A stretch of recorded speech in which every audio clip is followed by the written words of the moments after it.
Hello, John Carroll Lynch here. Hello, I'm here. The American Horror Story has been a big part of my life and a big part of my work, and it's been a joy to be on that show for a lot of different reasons. That's about it for now. I just have one little tiny piece of advice, which is don't go out there. Don't go out there.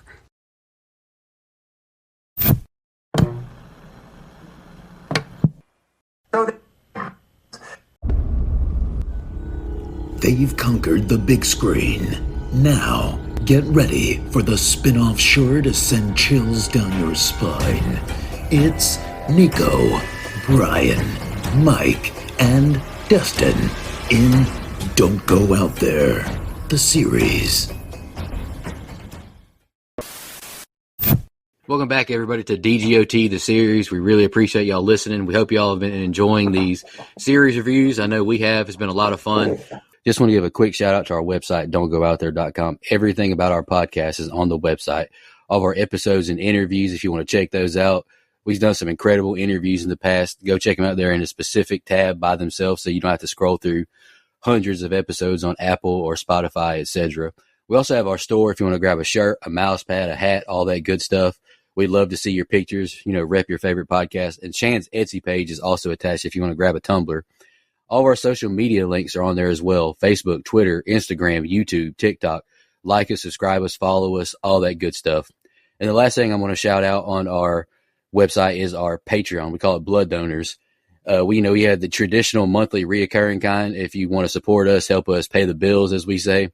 Or if there's a movie you want us to review, that option is available as well. Just check out our website, don'tgoouthere.com. Also, if you haven't noticed, we've recently joined the Believe Network, so there's some ads on our program now. But if you want ad-free content, go check us out on Blood Donors. The ad-free episodes will be available there. We appreciate your support. We're excited to be back. Took a little break. We appreciate the patience. We kind of all decided at the beginning of the year we wanted to continue the series, but not do it every single week just to give ourselves a break. But we appreciate the patience, and we're back. Dustin, this was your season that you picked. You want to announce it and why you picked it? Yeah, it's kind of funny. We had a couple people asking if we're going to bring back the series, and we talked about it's not gone forever. Aaron Hernandez, it's just something we're not going to do right now. Wow. We're not going to do it as often. So I was like, yeah, let's bring it back. I'll put it out there. I was like, hey, would you guys want to bring it back? And then everybody's on board. And so then, I didn't remember whose turn it was. And then I said, well, if it was my turn, I would pick American Horror Story Coven. That's season 3. Because I think that's my favorite season. And everyone's just like, yeah, okay, that sounds good. So it wasn't my turn. I just told you what I would have picked, and here we are. But This is how everything works on this show. As it should. But no, I've seen this. I've only seen this season once, and I haven't seen all of the seasons. I've seen a good amount of them. But I just remember this season, it was cool, man. I don't know. I can't remember if it was this or Asylum. That was the first season that I watched, because I watched it with a girl who's, like the rest of them, no longer in my life. But she put me on the show, and we watched one and then the other. But laugh at my pain. Hey, we're in this together, brother. I think she actually lives in Australia now. I turned this bitch to kangaroos. What the hell's my problem? But anyway, that's a true story. Coven, I like this one. It's got a lot of familiar faces. It's got a great cast all around. Kathy Bates, Angela Bassett. I mean, not to mention, Emma Roberts.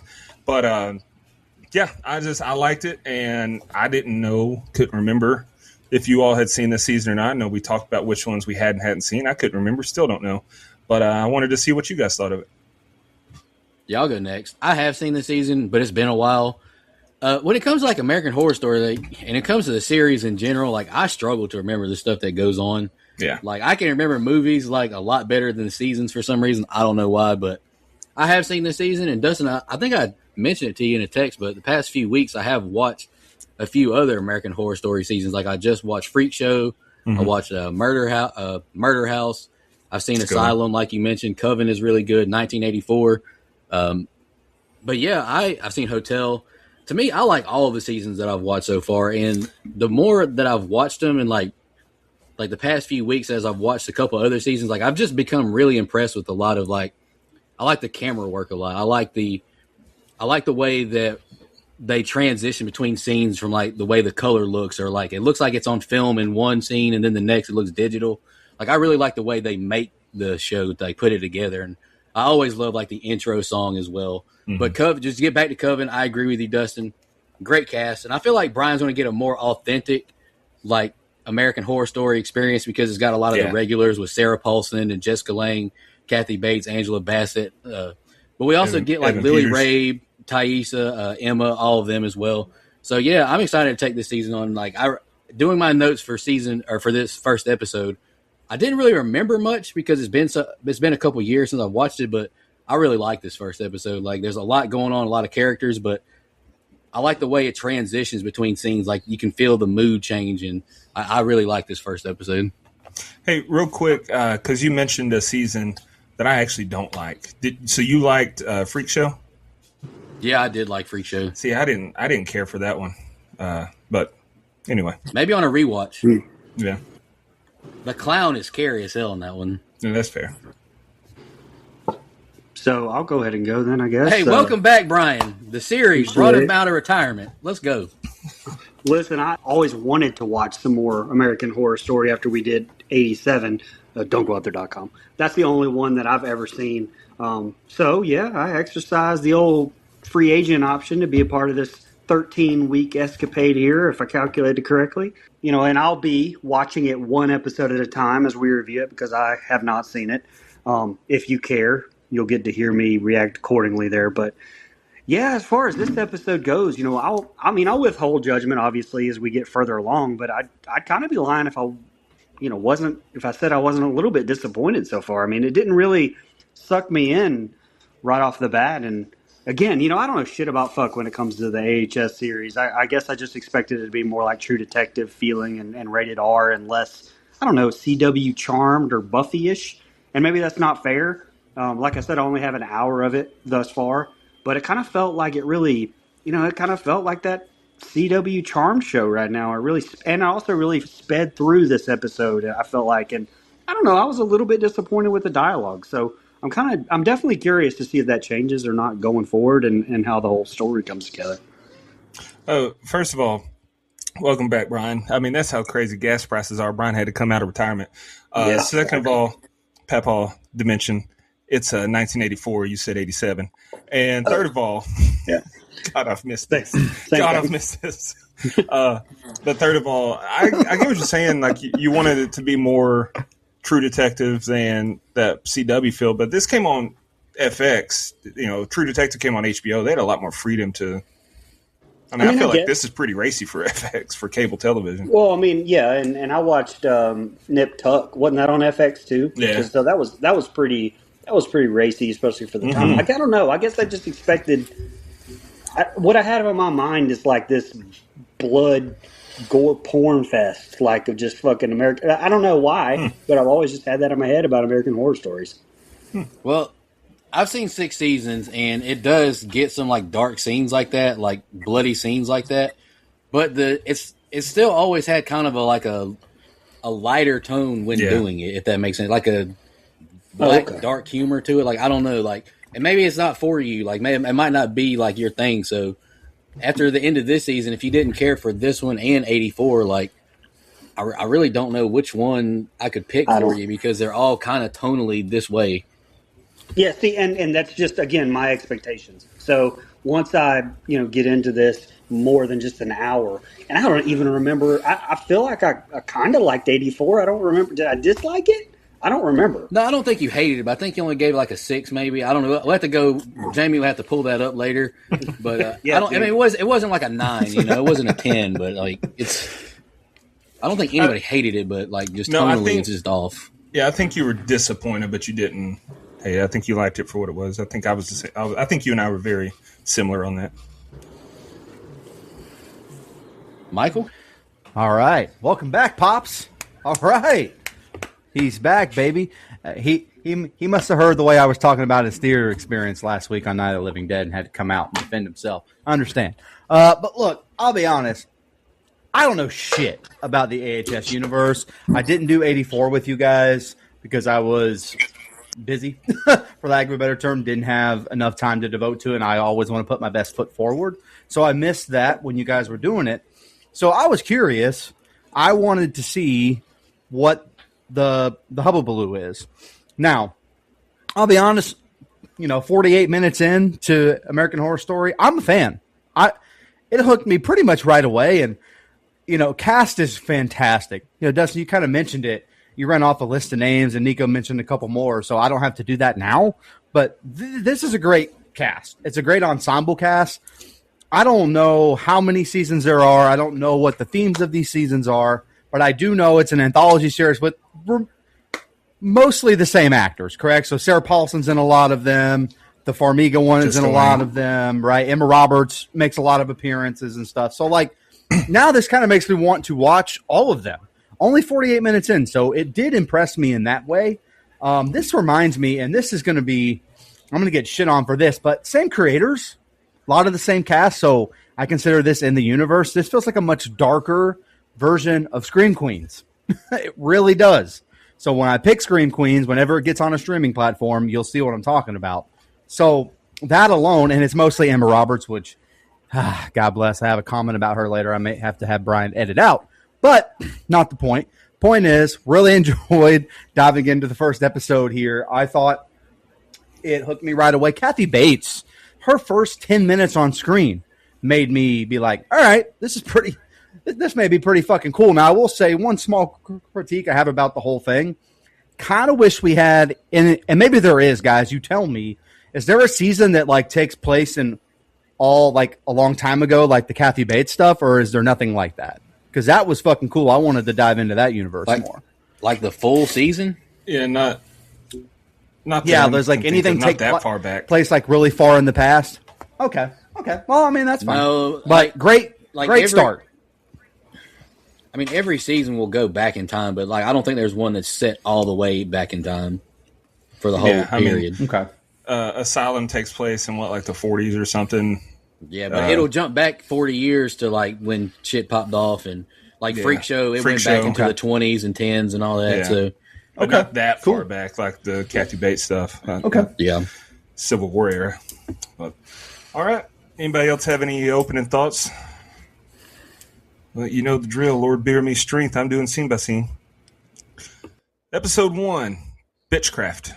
We open at a fancy dinner party in New Orleans in 1834, where Madame Delphine Lalaurie introduces some fellas to her daughters, Mary Louise Pauline, Mary Louise Jean, and from her first marriage, Mary Delphine Lopez, or Borquita. It's clear this lady wants to get these girls out of the house. After the party, Madame Delphine takes a makeup brush and covers her face with blood. It's supposed to tighten her skin, but she's upset the blood's not fresh. Her skincare routine is interrupted with news that during the party, one of her daughters, Pauline, had relations with the house slave. Madame Delphine says they're going to say it was a rape, and it's a very racist scene. She goes to a dungeon-like room, which we found out later is the attic, where she has several mutilated slaves held captive. And a bull head is brought in and put on top of Pauline's lover's head. Delphine says the Minotaur was always her favorite Greek mythology creature. We get our opening credits, and per AHS standard, they're very creepy and well done. On the other side, in present day, we see Zoe bringing a boy into her home for some whoopee before her mom gets home. But I guess Thaisa Farmiga's sex was too much for him to handle, as he dies while inside. Hey, I get it. He had a brain aneurysm, and Zoe catches a train. We hear that she's a witch, and his death was a result. Witching runs in the family, but it doesn't affect every woman. She's going to New Orleans to a school for girls like her. Charles Xavier School for the Gifted. I was just kidding about that. When she arrives at the school, it's creepily empty, except some ominous characters sneaking by doorways like Scooby-Doo villains, until they finally surround her and scare the bejesus out of her. They're her classmates, Queenie, Nan, and Madison Montgomery, the movie star. And she also meets headmistress Cordelia, who gives her a tour and a history lesson. She tells Zoe of a local girl who had the gift to bring the dead back to life, who was burned to death recently. It says their existence is at risk, and to know this or face extinction. What'd you guys think of the open? All right. So let me start out here by saying that the cover, the poster, I guess, to this season with the three girls and the snake, that's definitely the most memorable thing that I ever saw out in, pop culture about the American Horror Story, just franchise as a whole. And I remember it sticking with me. So great job to Tom McNamara, who gets credit for that there. And so, yeah, this open, yeah, it's nice and fucked up. I mean, for sure. I'll tell you what, though, it did everything it was supposed to do. I mean, Kathy Bates fucking killed it. And, also, again, I have no idea past this episode, but I think it set me up for failure here because I think it gave me unrealistic expectations for the rest of the episode, which is maybe why it was a little bit of a letdown to me. But speaking of letdowns, if you were hoping for any of Kathy Bates's daughters to have a name other than Mary, good luck with that. Although one of them was definitely a fan of the penis, it appears. But also, speaking of penises, I have a question here that I kind of need clearing up. Taissa Farmiga's Zoe, was it her pussy that did that to the dude? Yeah. I mean, does she have a killer pussy, like that movie Teeth? She's got pussy power, baby. That's crazy. If that's the case, and obviously we find out later that is the case, I think. Listen, you girls are not helping your cause with Dustin here. Just saying. And, I'm joking, of course. Still smashed. On the real. Well, yeah, I guess so. But on the real, I get a lot of X-Men vibes with Zoe and Rogue. Dustin and every listener except Nico and Mike will get that reference. But it's funny that Dustin mentioned it because I also mentioned that I didn't expect to see Xavier's School for the Gifted here, but here we are. And that's, again, another X-Men reference, you savages. One more reference that got me this set of scenes. Spaulding, played by Dennis O'Hare here. Apparently, he remained in character while on set, refusing to speak to anyone and had to rely on gestures while being directed. I mean, but the only thing I wanted to know is if he had a strong hand child and if he could mix the fuck out of some mashed potatoes, because that's what I wanted to know. So, yeah, that's all. It made me think of a lot of different stuff in this set of scenes. It's just I didn't really, I don't know. I haven't put it all together with actually being American Horror Story yet. Look, in realistic talk here, I'm already pumped because I do love Kathy Bates, the actor. We talked about that on the show before. We talked about it when we did Misery. Like, I've talked about her performances. I think she's a great actor. And so I was like, oh, shit, this is going to be fucking awesome. Again, I'm going in completely blind. I don't know what is going on, but I'm almost certain she gives an outstanding performance the entire season if she's in it. So I was already kind of pumped right there. Now, this, it's really creepy vibes, which is why I asked at the top of the show, does it stay or is there more to like this time period? Because I was kind of digging this blast from the past, this Civil War era horror that we get right here. And, turning somebody into a Minotaur, not to be confused with Mantar, which was a legend of WWF New Generation, which on record Brian says is better than the Attitude Era, even though it has Mantar. So just throwing that out there. I was kind of disappointed that because I, a little bit like Brian, but I do kind of get over it. I was looking forward to this season taking place in the past like this. It ends up not being, and we kind of switch to something modern. But, I mean, yeah. So, look, I was wondering the same thing, though, Brian, because they explain it by the end, so my notes definitely reflect that. But here, first time, watch, first time notes, what put this man, like, what made this man bleed like this? Like, what is happening? Like, is it like Teeth, which Teeth is a movie? Anyway, I'll save it for another day. But not a great time to reveal to your daughter that she's a witch, that the witchdom runs in the family lineage is crazy to do it right here. However, if you're going to be a witch, and I have this same thought about Harry Potter, you might as well go to a school for it. No reason to go kicking and screaming. Why would you not want to be around other witches? Same thing with Harry Potter. I don't want to be a wizard out here in the real world. I want to be with all the other wizards doing cool shit. So that's how I feel about that. And Emma Roberts, we talked about it already. I'm with you, Dustin. But I have to throw an obligatory call me sometime because that's just how I'm built, brother. Just how I'm built. Look, but then they cut to the other girl, and I'm like, is that motherfucking Precious? Is that who that is? Got your fucking degree, and you think you fucking know everything? That Precious? Fucking great movie. Anyway, Didn't realize how anthology series this was, so I paused it and started looking it up. I was like, oh, okay, because I'd seen Sarah Paulson. I'd seen some other clips before, but again, just completely out of whack to me. I don't know anything about the universe. Yeah, but I mean, again, I thought it was a great opening personally. It took me a little bit to get over the fact that it wasn't all going to be in the past, but I thought, going to boarding school, seeing the characters that we get, I thought it was a good start. A black car arrives at a research facility in the rain. All right, I won't go. It's cool. Oh, you did? Damn. See, I'm used to only 2 people. I forgot. It happened to the only Asian fellow. That was interesting to know. Hey, we'll fix that in post-production. Yeah. Nope. No, leave it in. Leave expose Dustin for how cruel he treats me all the time. In Asian Hate Month. I mean, stop Asian Hate Month. I mean, Asian Heritage Month. Whatever the month is. Yeah. Shout out to the kin folk. Starting off, I just love to see Kathy Bates on my screen. She's such a great actress and always brings it in every season of American Horror Story. And I love this setting as well. New Orleans in 1800s. Let's go. Like this era just gives horror. And to, just reassure you, Mike, this whole season doesn't occur then, but we do get a lot of flashbacks. So you will get more of that, 1800s New Orleans vibes. Like I mentioned earlier, I've watched a couple other AHS seasons recently, and something I've noticed that I really love is like the use of the camera, the editing. It's exceptional, and Kathy Bates' ability to use different accents season to season is to be commended. Like I mentioned, I just watched Freak Show recently. She was from like the Midwest Chicago area, so she had that accent. Now she's got this Southern Louisiana accent. Kathy Bates is exceptional. Madame Delphine having an attic of decomposing and tortured slaves. It still isn't the worst thing we've ever seen in an attic on this show. I'll just leave it at that. Oh, facts. Big facts.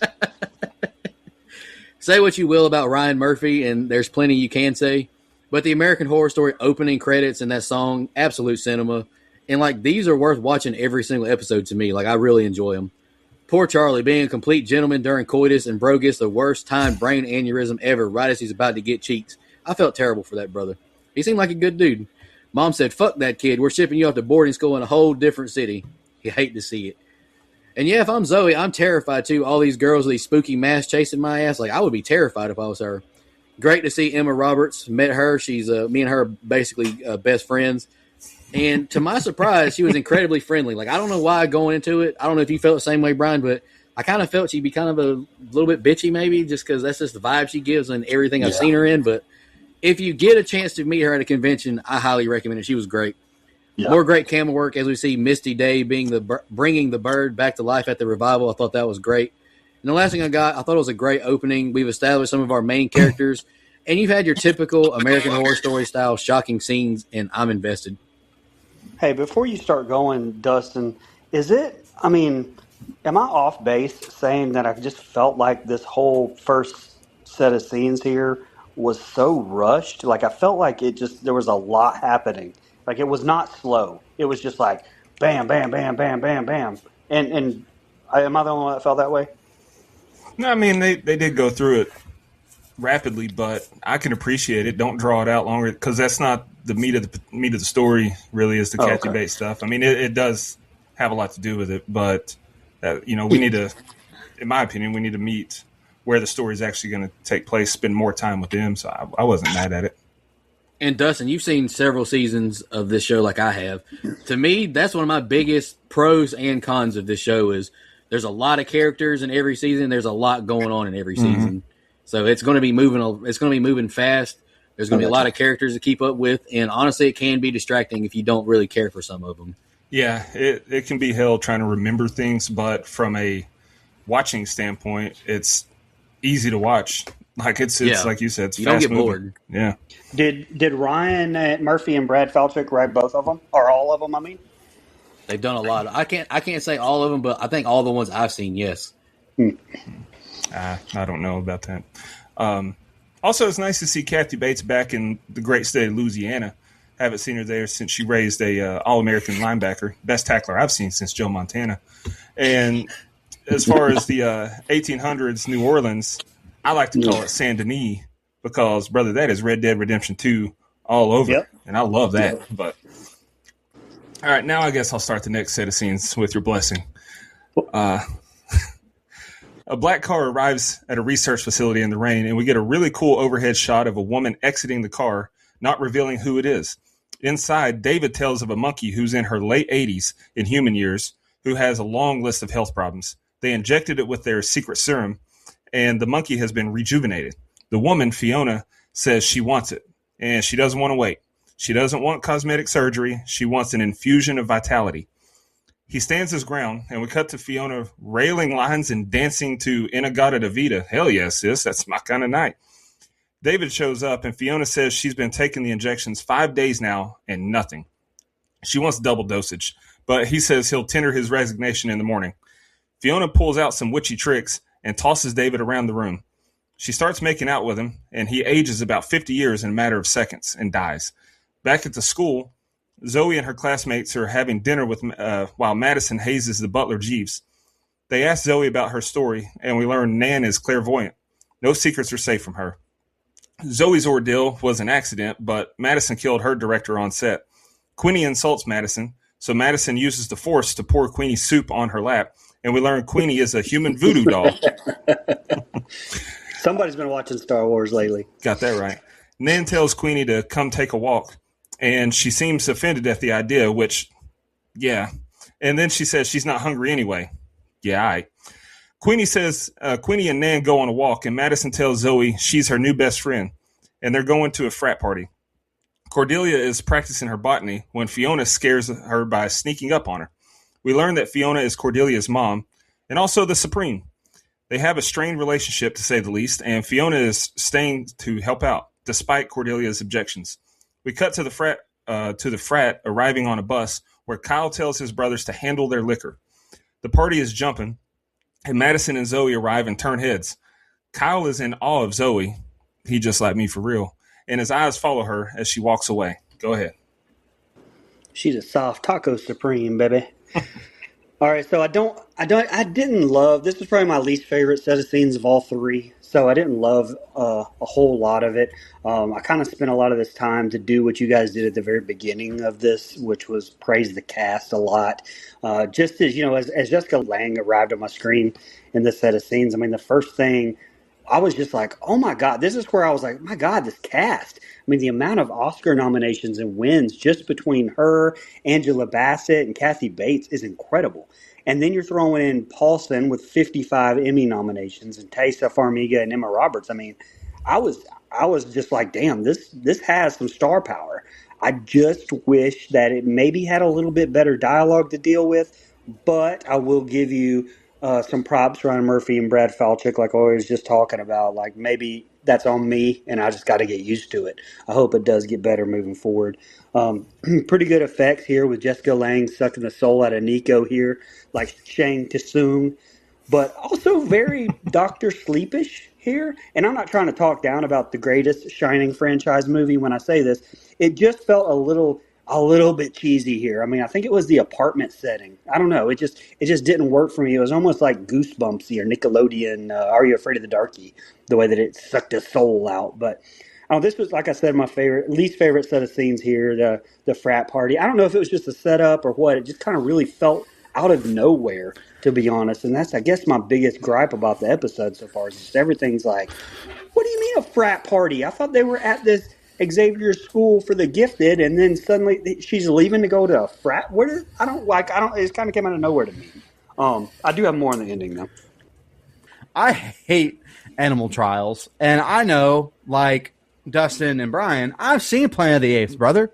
Like I'm not messing around with any kind of primate whatsoever, because eventually they take over, they rise, they fall, they rise again. I'm good on that. No, thank you. And this man is stronger than me too, because like you just mentioned again in your scene by scene, Dustin, this woman's got a good idea of what having a fun night is. This is what I'm talking about. This is why me and Dustin can't go out together anymore, because we have too much of the same idea of how to have a good time, and that could end terribly for everybody. So the same thing here. She's listening to classic rock, skiing the slopes, skiing in the Alps. Are you kidding? What a time to be alive. So she's got a lot of fun, and I wouldn't be able to turn her down. So this man is stronger than me. Look, Emma Roberts, and this isn't so much a critique, it's just something I'm noticing. I love, right? Like I do. But she plays this same character in a lot of different stuff. This like catty bitch, for lack of a better term. And it's not that it's bad. She does it as Chanel in Scream Queen. She even kind of does it when she turns heel in Scream 4 as Jill. Like kind of the same vibe. And so I was familiar with this role. It felt like something I'd already seen her do. Not a bad thing, just something I am noticing. You know, I see Sarah Paulson here. Do witches cook up spells like scientists? Like she's fucking doing an experiment with like cloves and shit? That's kind of weird. I don't know about all that. But the line that she delivers to, I'm assuming her mom, sorry, I missed it. When are you going to die? Man, that was cold. That was tough shit. I loved it.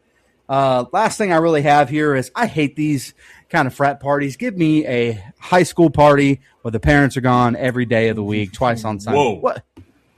A house party? Whoa. No, you said a high school party with the parents gone. Oh, I meant how.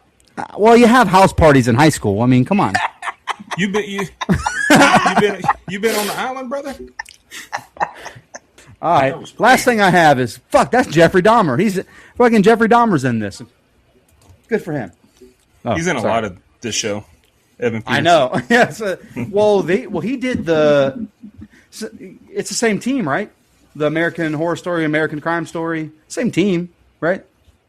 Yeah, Ryan Murphy does the monster show too. Yeah.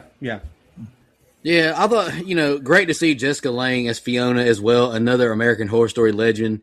And honestly, I don't know, Dustin, you can give your opinion as well, but she might be the face of this whole show. Like, it's either Jessica or Sarah to me, but I would go Jessica.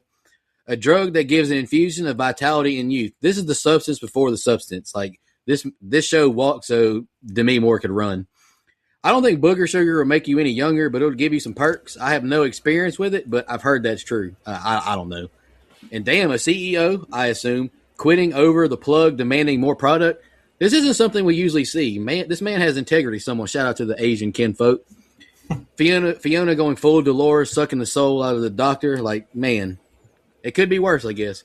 Madison is a super bitch, roasting the poor butler over his nub of a tongue. Having the power to lay the smack down on your annoying boss is a power I wish I had. I'll just leave it at that. This dinner table scene where the witches show off their powers on each other, I thought it was really fun and I enjoyed that. I hate to admit, but I laughed at Madison saying, I struggle to believe that when Queenie says she isn't hungry. Like, maybe I'm an asshole for that, but I thought that was hilarious. I love how the episode's tone and vibe has changed as we bounce around with each character.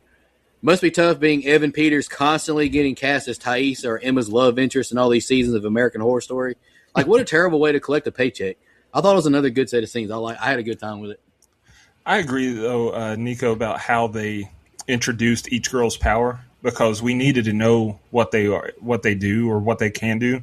And the way they did it was quick and efficient and believable. They're just going to sit there and try to hurt each other. I like it. And Mike, what are you talking about? Doesn't he have any comments on the girls being mean to each other? I thought it was supposed to be girlies supporting girlies. It didn't seem that way. That's what they say online.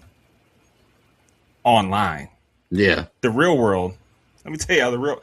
Anyway, and Mike, what are you talking about? Do witches cook up spells like scientists? Hocus Pocus. They were cooking spells in that. Yeah, that's part of witching. Great movie. Yeah, okay. Ain't nobody watching that shit. Oh. You watched it. We reviewed it. I'm forced every year, pal. I'm forced. It's not an option in my house. It's good, too. I just use that one as an example. Witching, yeah, they got to cook. They got to have the ingredients. But anyway, here's the ending. Kyle follows Zoe and offers her a drink, and she calls him a fascist. No matter how pretty, women are still ungrateful. Unreal. Meanwhile, Madison rips a cig in the stairwell and offers the guy the chance to be her slave. Sign me up. I mean, that's crazy. He's a piece of shit, though, as he drugs her. Kyle gets to know Zoe more, and she lets him down easy. We cut back to Madison, who's getting sexually assaulted by a line of frat guys. Disgusting stuff here. Zoe sends Kyle to find her, and he's pissed when he discovers what's going on. He chases the guys outside into the bus, and they knock him out and steal the bus. Madison and Zoe come outside as the bus is driving off, and Madison flips the bus with her mind. I condone this action. The next day, the news is talking about the bus wreck, and Madison turns the TV off. Zoe tells her they have to tell someone about what happened when Fiona joins the group. Madison insults Fiona, so Fiona flings her against the wall. She tells the girls they're going on a field trip and to wear black. They're going to a sacred fountain that's been closed as a safety hazard. Nan takes a detour, and the group joins a tour of Madame LaLaurie's home. We find out the blood Delphine used on her face was slave's blood, sadistic stuff. We also see that Marie Laveau gave Delphine a potion to cure her husband's infidelity, but it was just poison instead. Turns out the slave that she put the bullhead on was Laveau's lover. I cannot read tonight. They never found Madame LaLaurie's body, but Nan seems to know where it is. Later, Zoe goes to the hospital where she finds out one of the Madison's attackers, but not Kyle. She says it should have been him and closes the door. She uses her unfortunate powers to finish the job, riding him until he has an aneurysm and dies. The last thing we see is that Fiona has a couple of guys dig up Madame LaLaurie's body, and she's still alive. And I'll just say, there's much worse ways to go. Go ahead. Yeah, I mean, I'm not going to argue with that. To me, I really enjoyed the Louisiana, New Orleans aspect of this, and them getting into the Laurie mansion more than the ending of the frat party or the last set of scenes. You mentioned Red Dead Redemption, Dustin. I mean, I believe, if I'm not mistaken, you can actually go to this mansion on the game.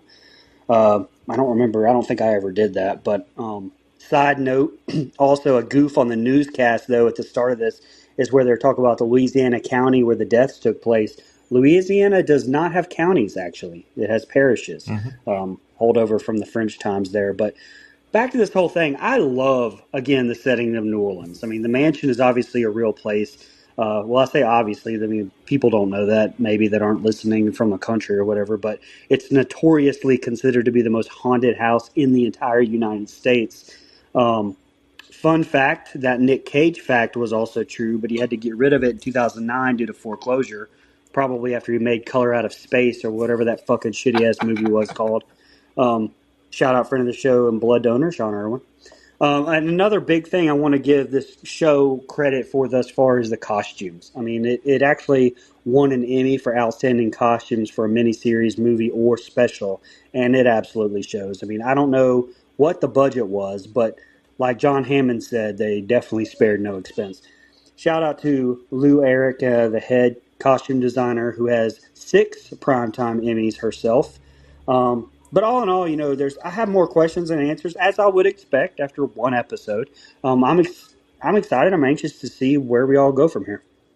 Hey, real quick on the Nick Cage bit, because I love slandering Nick Cage. I don't think he's a good actor, but he's actually had at least four homes foreclosed on.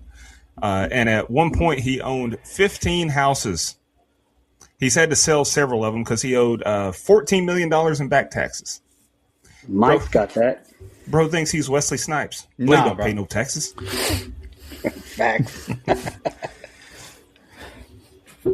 Fucking vampire talk on here. What are we doing? Anyway, look, do you think that he offered her a brewski here because it's fucking Jeffrey Dahmer? No, instead of whatever he offered her. Anyway, I would have. And I was not expecting what is basically a rape scene in this show, first episode. So we're getting not so great stuff.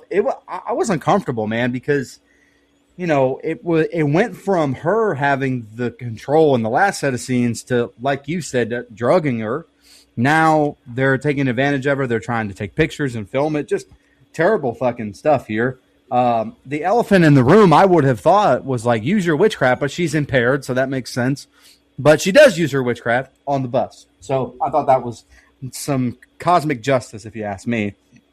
I like the scene in the kitchen with all of them kind of standing there. They're figured out that she was the one that caused the crash, and she, you know, makes her fly, you know, halfway across the room. Love that. And I love the New Orleans setting too. I love the old New Orleans setting. I love it being in the modern setting. It just makes for a good vibe, creepy, voodoo, witchcraft, all that stuff. It just has that feel to it. I just have to note again how star-studded of a cast this is. As you're going around and you're just thinking of all the people, Angela Bassett, who I forgot to mention earlier, love her and everything I've seen her in. She's a great Tina Turner. She plays Mike Jackson's mom and the Jackson 5 miniseries that everyone made into a 5-hour movie. I mean, she's great in everything that she's in. Again, I just really like the way they've made me invest in this group of characters already. First episode, I'm locked in on this group of witches in a big way. And I love the fact that now she kind of she's flipped this almost in like a Jennifer's Body type way where she can use this sex to kill people justly. Honestly, people that suck, people that deserve bad things to happen to them. And she does it here again. So I like the way that they've kind of flipped her, whatever you want to call it, power. I don't know what you call it, but she's got something and they flipped it. And I like that decision. The last thing I had, which was, oh shit, they woke Kathy Bates up from the dead. I was not fucking expecting that. So that was a great way to leave it. I'm excited to see what happens in the next episode and where that goes. Yeah, I'm not going to lie, fellas. I folded a little bit when Emma lit up that cigarette and just stared at the screen. Like I kind of lost focus for a minute. Sickening to see this frat boy bum spike Madison's drink. Like, do better, men. Like as a whole, like this is just reprehensible. And now this group of guys are raping her, recording her, like they've mentioned. I'm ready for an awful death for this piece of shit and all of his friends. Badass to see Madison march into the street and use her powers to flip the bus over. Again, I say what you will about Ryan Murphy, but he does write some, what I think are badass female characters who overcome some bullshit. And even though these scenes are rough to watch, this stuff happens. So I'm glad that Madison got her payback on him. Brutal as fuck seeing this slave getting his pancreas ripped out. God, that was rough to see. I couldn't imagine how spooky you would feel getting a tour where so much death happened. I don't know. I couldn't be there. I recently watched Freak Show, and Kathy Bates and Angela Bassett have great chemistry with one another.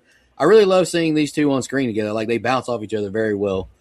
More great camera work as Zoe walks through the hospital. Like, to me, it just gets more and more impressive the more I watch the show and its different seasons, like how they shoot it. I really like it. Zoe kills this piece of shit frat boy with her killer cooter. Imagine the doctor trying to explain this to his parents. Like, what do you even tell them? Fiona has the greatest powers ever. Get people to do shit for you, then make them forget. Like, I need that. Like, that's the one that I need. But like I just said earlier about Kathy and Angela, I can say the same for Kathy and Jessica Lange. They're great together in every single season they're in, and I'm excited to see them again in this one. Last thing I got, a lot of characters introduced, but I'm fully invested. I'm ready for episode 2 and to continue on. I got one social media comment on Instagram. Do you got anything on the others? Well, we did get one.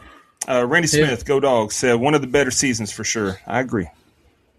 Yeah, and over on Instagram, Gormy Goes Keto commented, no questions, but definitely excited to hear you gents tackle this one. One of the best seasons in my opinion. I put that up on our main pod page, everyone's favorite American Horror Story season. And Coven and Asylum were the two that got the most votes. Yeah, Asylum's another good one. Yeah, Asylum is good. I like Murder House as well. I like Murder House too. I know a lot of people that didn't like that one, but I did. I like Freak Show. I mean, I've liked every season I've watched. Hotel's probably my least favorite though that I've seen of them. The Spaghetti Death House, is that one of them? Nico, speaking of Murder House though, The Maid, I'll take the young version, you take the old version, am I right? Get rid of you, fuck off.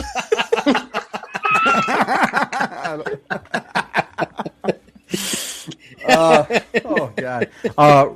We did have a Facebook comment back over to the app of my people, the older people, which was from friend of the show, Michelle Mirza. Says, "Hell yeah, love this show, and this season is awesome." So, see, a lot of love for American Horror Story Coven. Glad we're finally getting around to it. Overdue, some might say. Hashtag. Well, I know Dustin's going to cover it, but the ratings of the shows, each episode is high as hell. Yeah. Yep. Well, you guys have any fun facts? So, Jessica Lange, she plays a character called Fiona Good. Her surname could be a reference to Sarah Good, who was one of the first 3 women killed in the Salem witch trials in 1692. Likewise, Queenie, played by Glabori. Okay, we'll just say Queenie. We won't. You know who she's played by. Says she is a descendant of Tituba, who was apparently the first woman accused of being a witch. So that's pretty cool. Hey, when have we? Was it Fear Street that Sarah Good was mentioned in, or was it? What did we review that Sarah Good was talked about in? I don't remember. Because wasn't in Fear Street, wasn't it Sarah Fear? Oh, maybe it was. But they might have been inspired by it. I don't know. I do I can't remember hearing the name Sarah Good. Yeah, not just because of like might have something been we learned in Hocus school. Pocus. It might have been. It might have been Hocus Pocus. All right. I mean, it might have. It might have been. They didn't go yell. I was just kidding. Getting all worked. Yeah, you're ticking me off. It's a nostalgic movie for me. Ticking me off. While this episode gives an account of the fate of Delphine LaLaurie, in real life it was never found out what became of her.